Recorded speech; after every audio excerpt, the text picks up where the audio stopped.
Welcome into the Tennessee Pro Football Podcast. Blaine, Kellar, the Titan Insider, Terry McCormick, and Mark Rogers joining you. The Titans have a pulse, it appears, showing signs of life in Sunday's 30-24 loss to the Seattle Seahawks. After falling behind by 20 points twice, Terry, Cam Ward had a pair of touchdowns in the second half. Chimere Dike, a pair of touchdowns as well, connecting in between there, bringing it within a one-score game in the last minute. It felt, for a game that seemed to be out of reach for them from the start, it was refreshing maybe to see a little bit of fight from this team in the second half. Yeah, it really was. And we'll get into this with our special guest, Derrick Mason, the all-time leading Titans wide receiver, after the break. But I felt like that for the first time in the 11-game history of Cam Ward, I felt encouraged that he had played start to finish a solid football game and even at times elevated a team that, I thought was kind of beyond elevating for much of the season. So, I think for the first time since Cam Ward came to this team, I'm very encouraged by what I saw, and now I want to see him build on it. We're going to talk to Derrick Mason about Cam Ward, about Chimere Dike, and a lot more happening within the Tennessee Titans on the other side of this break. But first, let me tell you about our friends at the Mint Gaming Hall and Circus Sports. The largest sportsbook in Kentucky is now open for business. The Mint Gaming Hall in Franklin, Kentucky, with an 80-foot sportsbook screen and stadium-style seating. The Mint is the place to be to watch some NFL, some NBA, some NHL, and anything else that your heart could content when it comes to sports. Circus Sports and the Mint Gaming Hall are proud sponsors of our show. You're watching the Tennessee Pro Football Podcast on Main Street Media Television.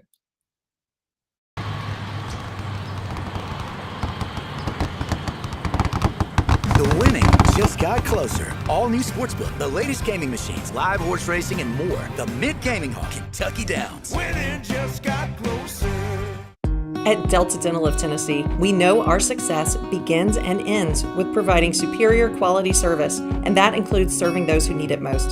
This year, we're celebrating 25 years of giving back to the community we call home. Delta Dental, along with our Smile 180 Foundation, supports Tennessee's dental colleges and oral health education, children's hospitals, free and reduced cost dental clinics, and other like-minded charities. Here's to the next 25 plus years of ensuring healthy smiles. Deep in a forest at Nashville Zoo, new creatures here for you to view. Phantoms graced in black and white swing high in trees of dappled light. In rocky crags, tall and steep, small antelopes with nimble feet. A wise old man with beard of white, a sentry perched on stony height. Amidst it all, a hunter lies, with coat of gold and steely eyes. A new adventure just for you. Leopard Forest at Nashville Zoo. Open now. He shoots, and he scores!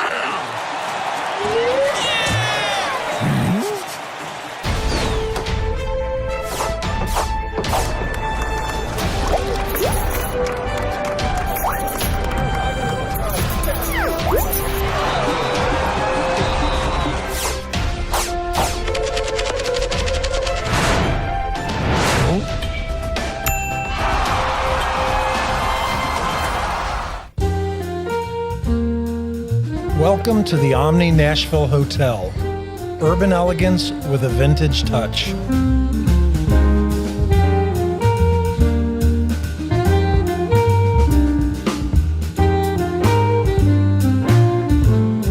Our 800-room hotel opened up in the fall of 2013 with 746 guest rooms and 54 suites.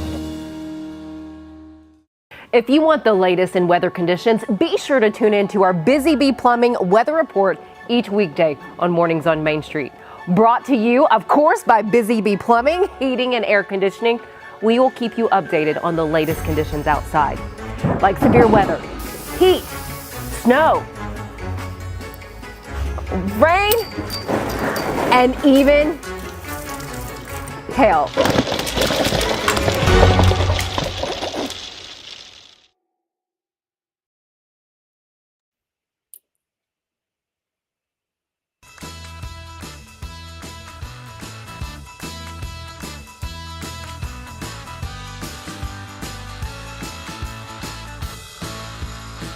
Welcome back into the Tennessee Pro Football Podcast. Blaine, Kellar, Terry McCormick, Mark Rogers, our great producer.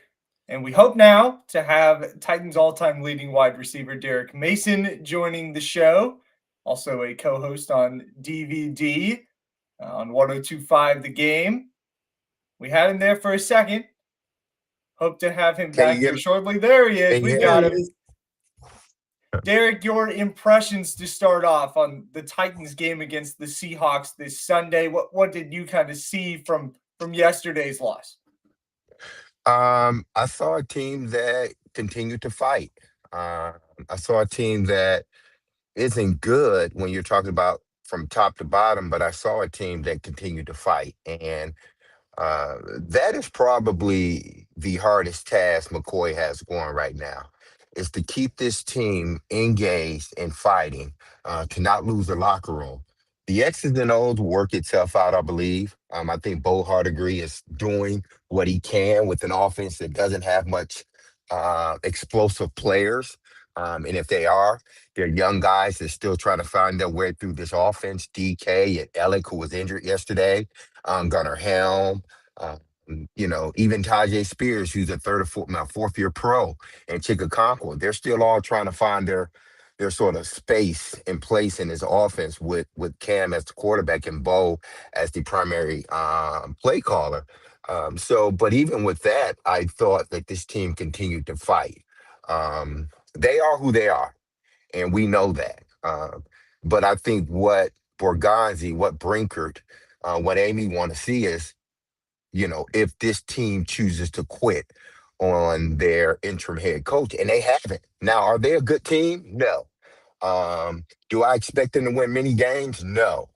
But one thing they can control is how they go out there and play, as far as the energy and the ability to not give up, even when the score seems out of reach. And this team has proven that they haven't given up, but they also proven that they are a bad team. So I look at yesterday as a positive, not from the standpoint of I think they're going to win games, but I think the guys that they're going to be counting on moving forward are guys that are showing that they can play in this league. Hell, we even saw Restrepo get in the game and have some play. So the young group of pass catchers, they are looking promising, but it needs to be consistent. So that's how I looked at that game yesterday.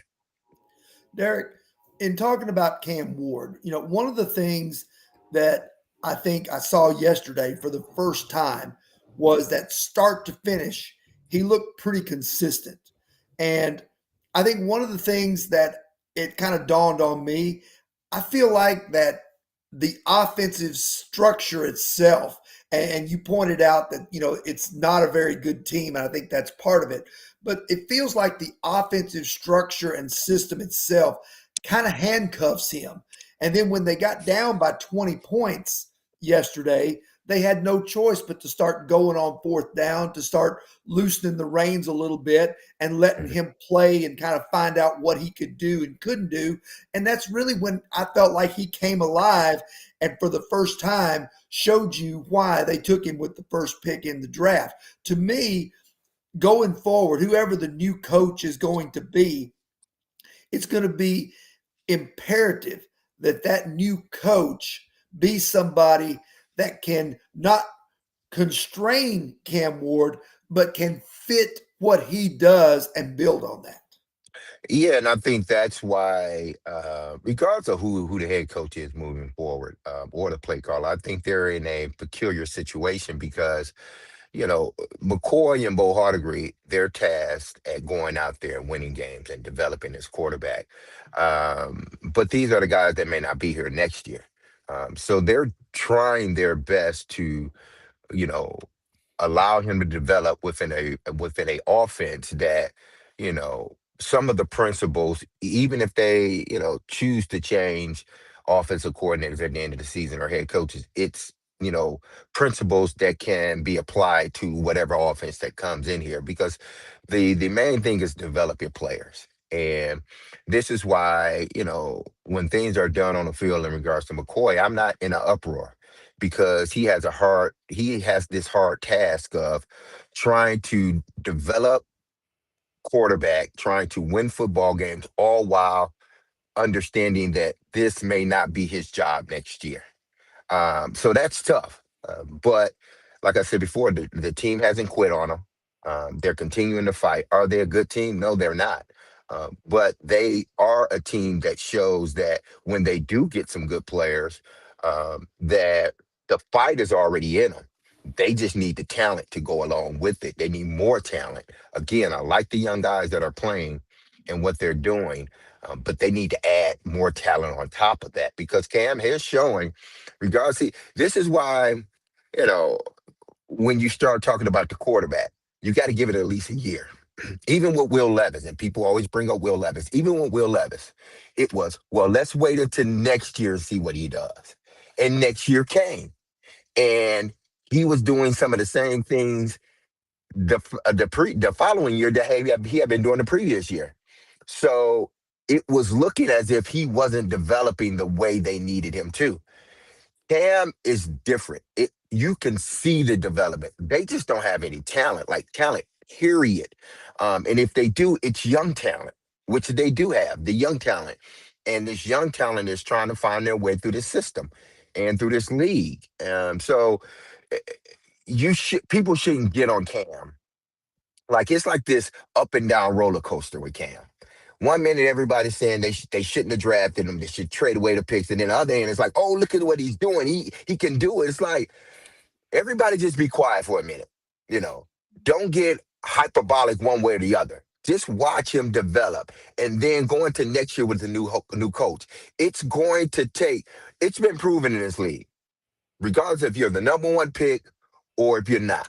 If you're a good player, it's going to take you time to develop in this league. It just is. And from the quarterback position, some guys, they start off like a rocket and then sort of level out. Some guys, it takes them time and build up to become the quarterback that they are. The guy that they played yesterday, Sam Darnold, he had been to 3 or 4 other places before he finally settled in and people started recognizing him as one of the best quarterbacks in the National Football League. Baker Mayfield is the same thing. We can go down a line of quarterbacks that started off slow and then end up picking up steam, but we can go the other way as well. So I just want people to understand, like, stop with this flip-flopping on Cam. Just wait. You see what he's doing without as much talent. Just imagine what he can do once those young guys start to get a little bit older. Alec, DK, Gunner. And then once they add guys next year in the draft or through free agency, then let's see what this kid can do. Because right now, what he's showing me is that if you put people around him that can play, he will elevate them and himself. Talking with Derrick Mason on the Tennessee Pro Football Podcast, you mentioned Chimere Dike there for a second. Dike tied a Titans record with a 90-yard punt return touchdown yesterday. He's one of 6 Titans all time to return multiple punts for a touchdown in their career. Derrick, you're on that list. Have you ever had a punt like that before, a punt return? What did you kind of take away from seeing that play yesterday? It's just, for me, it's his explosiveness. I said this weeks ago. Listen, he's going to end up being the guy. Everybody talked about Alec and rightfully so, because he was the higher pick. And they talked about, Gunnar Helm and all these other guys. But the guy that I paid attention to was DK. Why? Because his ability to return kicks. People don't understand that returning kicks it gives you the ability to go out there and see things that from the offensive side of the ball as a receiver you may not see. Ability to see lanes and to set up blocks and to run through tackles. All those things are displayed when you're a returner. And the way I see DK is he's a physical runner. He understands leverage. He understands how to set up blocks. That is something that you can use on the offensive side of the ball. You're starting to see the Titans use it more and more and more. They're integrating DK into the offense. DK, to me, has proven he should be the number one option in his offense. Not to say that he should catch a million passes, but when I mean number one option, I mean they could put him in the backfield. They can use them on sweeps and screens. They can use them on quick screens. They can use DK in any manner they choose to use them. It's sort of like Percy, and I talked to Teron about this, and Teron will tell you weeks ago. I said he reminds me of Percy Harvin because he has the ability. He may not be the greatest receiver, but he is going to be one of the best return men, and that will allow him to do things on offense that the Titans hadn't been able to do. Line him up in places that they hadn't been able to line up individuals in the past. He's become a Swiss Army knife for the Tennessee Titans. And look at the good teams. They all have a Swiss Army knife on their team. Somebody that can not only catch passes out the backfield, but somebody that can run the football, somebody that can do just about anything you need him to do from an offensive standpoint. DK is becoming that guy. And they need to use him more and more because ultimately, to me, that's the guy that you run your offense through because he's such a matchup problem that you don't know. You got to, or defenses are not going to have to put a star around DK, because now we got to find out where is he on the field because this kid he's proven that no matter where he's at on the field, whether it be special teams or on offense, he is going to make a play. So other teams are game planning to take him out. That is a big thing for the Titans. That is what they need. Now they need to add on to it. But I think this kid, DK, he's going to be a real player in this league. And he may not be a top tier wide receiver, but he's going to be a top tier playmaker. You can look at a lot of guys throughout this league that probably were not like A1 receivers, but they were playmakers in other areas. I could put him at receiver. I could put him at running back. I could line him up anywhere on the offense. And then he's my punt returner and kickoff returner. So he's a big play waiting to happen. And the Titans haven't had this in a while, at least since Derrick Henry left. Hey, I'm going to be honest. I see a little Derrick Mason in DK because as a return man, I love the way that he sees the lane and that he accelerates into it and finds it. And then as a receiver, I like the way that he can take a short pass, quickly turn up field, and use his speed and his ability to cut to get extra yards. So, Derrick, I see a little bit of your game in him. Well, I mean, yes. He just needs to become more of a polished receiver. And I think he will. I think the more and more rapport that he and Cam build, the more comfortable Bo Hardegree gets with him and calling plays and how to use them and where to use them and when to use them. I think you're going to start seeing him become more of a receiver. But right now, his strength is being a return guy and being that guy that you can kind of, put across the board. He's not your number one. He may not be your number two, but you can put him across the board and let his physical attributes just pretty much go out there and take advantage of those situations that he had. But, I think he's a guy like me. At that time. He's a guy that has earned his way through special teams. And now he's in a position where I think you're going to start to see him flourish because it seems like he's gotten comfortable with being out there. It seems like he knows what he's doing and he's playing like he did in Florida, but he's getting better. And that's a good thing. One thing I want to ask you this. I know it's a little early to start looking at the draft, but just from a general standpoint, what would benefit this Titans team more? Using the first pick to get an elite receiver, somebody like we saw in Smith and Jigba yesterday who can break the game open, or getting a game-wrecking pass rusher that you can pair with Jeff to give you another good piece on defense? This league is about scoring points. That's what it's about. The NFL has told you that over and over, has told us that over and over again. Yes, it's great to have a Michael Parsons, or it's great to have a Myles Garrett. Hell, give me a team full of Myles Garretts. I'm gonna win about 10 Super Bowls in a row. But in this league, you got to score points, man. That's what it boils down to. Teams can stomach a bad defense, but fans can't stomach a bad offense. They just can't. So they need to go out and get a top flight number one wide receiver because right now is the time to do it. You got two guys on your team at the wide receiver spot that are developing. And I think those two guys are going to battle to become who's that second wide receiver and that third wide receiver. When I mean that third wide receiver, I'm just saying a slot guy, the guy that comes in, not necessarily he's third on the depth chart, but he's the third, he's the inside guy. And we know that a lot of teams are starting to use, three wide out set. So essentially, he still becomes a starter. But they need someone that can not just take the top off of defense, but that becomes a secondary shifter. And when I mean secondary shifter, that everybody has to pay attention when he's on the field, whether he's going deep or whether he's not. Look at Jackson Smith and Jigma. Everybody has to be aware when he's on the field because he can catch a slant and go 50. He can catch a deep ball that's 60 yards and score a touchdown. We seen it all yesterday. We seen his mixed bags of goodies yesterday. That's what the Titans need. They need that type of guy that is just a flat out alpha one. And then those other guys can fit into their roles, which are 2s and 3s, which means to me, the slot and the X or Z receiver. So whichever one you're going to go out and get, it needs to be a guy.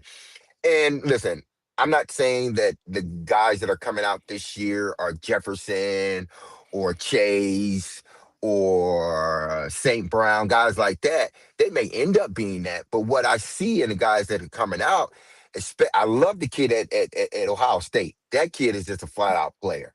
If they can get a guy like that, then you immediately bolster your receiving core with the two young guys from this season and the tight end. So to me, damn the rush in.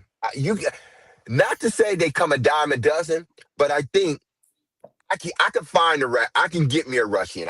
I can. I got Big Jeff. I got Sweat in the middle. I can get me another guy that may take some time. But a wide receiver, we need him now. This game has told us we need a wide receiver now. So if the Titans are in a position to get a top flight wide receiver, that is the primary position they need to go after because ultimately, what are you trying to do? You're trying to help your quarterback develop. And no better way you can help your quarterback develop than either you got you a stud offensive lineman with a bat or you got you a flat out number one wide receiver. And the Titans need that. Derrick Mason, thanks so much for joining us on the Tennessee Pro Football Podcast today. Stay tuned to Derrick on 102.5 The Game DVD this week. Great stuff you guys do over there. We appreciate the time. Oh, no problem, fellas. Y'all have a good one. We're going to take one more break here. And when we come back, close out with our Titans stock report. Stay tuned on the Tennessee Pro Football Podcast.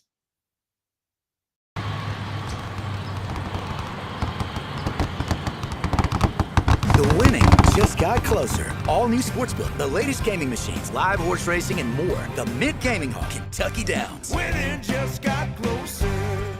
He shoots, and he scores!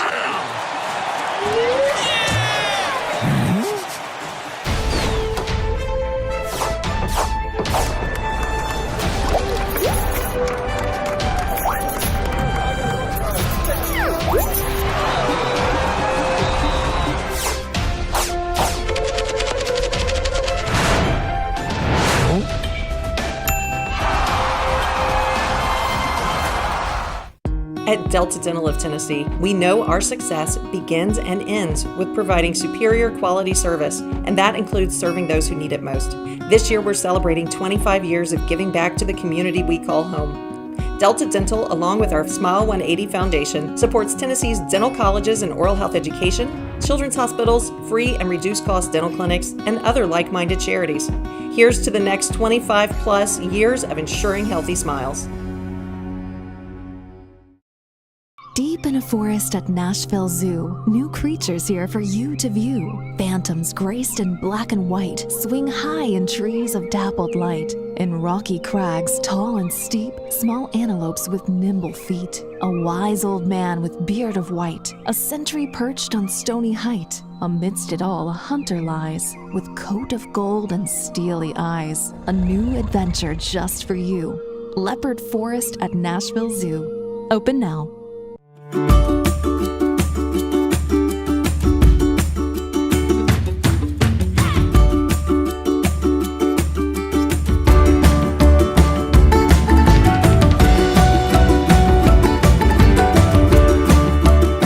Joseph Burgoyne, Chef Tornado of the Omni Nashville Hotel.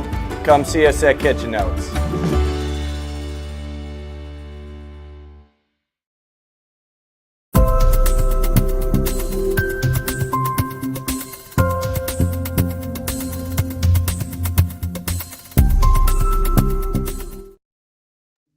Our Titans Stock Report is brought to you by the Mint Gaming Hall and its amenities. They are many. Spring Hill Suites, Iron Steakhouse, the Mint Event Center, and a horse race track that operates multiple times throughout the year. The Mint, just north of Nashville off I-65 north and exit 121. Check them out in Franklin, Kentucky. Thank you to our sponsor. Terry, start us off with our stock report. Well, I'm going the obvious place, Blaine. I'm going with Xavier Restrepo. A lot of us, we're skeptical, to say the least, that Xavier Restrepo, being an undrafted guy who ran a 4.840 on his pro day at Miami, and a lot of people felt like he was just signed to the practice squad because of his familiarity with Cam Ward. But hey, that familiarity with Cam Ward paid dividends yesterday. 2 catches for 26 yards. And, when Cam started scrambling on the one play over near the sideline, it was Restrepo who knew exactly where Cam wanted him to be and was the outlet receiver in that play. And so hats off to Xavier Restrepo. He's, played well, and hopefully he'll get more opportunities to do so. Thought both of the practice squad receivers played well yesterday. James Prochet lifted up from, elevated a few weeks back, signed to the active roster after the slew of injuries to the Titans. 3 catches for 42 yards. He played well. At one point was near the top of the receiving charts for the Titans yesterday. Gunnar Helm, when we mentioned such a good day, a promising day for Cam Ward, it was also a really good day for those rookie options and the receiver core as a whole. They played well. At tight end, Helm had 6 catches on 7 targets for 51 yards. Stock down is the other side of the receiving core, that being for the Seahawks that torched the Titans secondary once again. Jackson Smith and Jigba, 8 catches, 167 yards, and 2 touchdowns. And Terry, he did most of that in 2 quarters and a drive. Yeah. He basically the Titans had no answer for him whatsoever. And, going back to what Derrick said, I think he's right. I think the Titans need a weapon like that to make their offense more explosive and give Cam Ward somebody that he can rely on for big plays. My stock down, I'm going with the offensive line. And I realize that some of it, was happenstance because they lost Dan Moore at halftime. They lost Lloyd Cushenberry in the second half, so they had replacements filling in, but they still yielded 4 sacks, and Cam Ward was on the run a good part of the day. Now, the positive in that is that this time he was able to scramble out, sometimes make some yards, sometimes get out of danger and get a throw off, a couple times making, Houdini-like plays and getting away from the rush. But I'd like to see him protected better if at all possible. Yeah, that was another promising sign for Cam yesterday, was just the continued reliance maybe that he's starting to have on the run game. He talked about that internal clock when he knew it was time to scramble out. For the second straight week, he was the Titans' leading rusher. That's also a sign on how poor the offensive line is played as well. Those other running backs combined for 27 yards. We're closing out there. Thank you so much to Derrick Mason, to Terry and Mark, and to you for watching the Tennessee Pro Football Podcast. Stay tuned to our coverage throughout the week and get ready for the Titans' next home game at Nissan Stadium against the Jacksonville Jaguars. We'll see you then.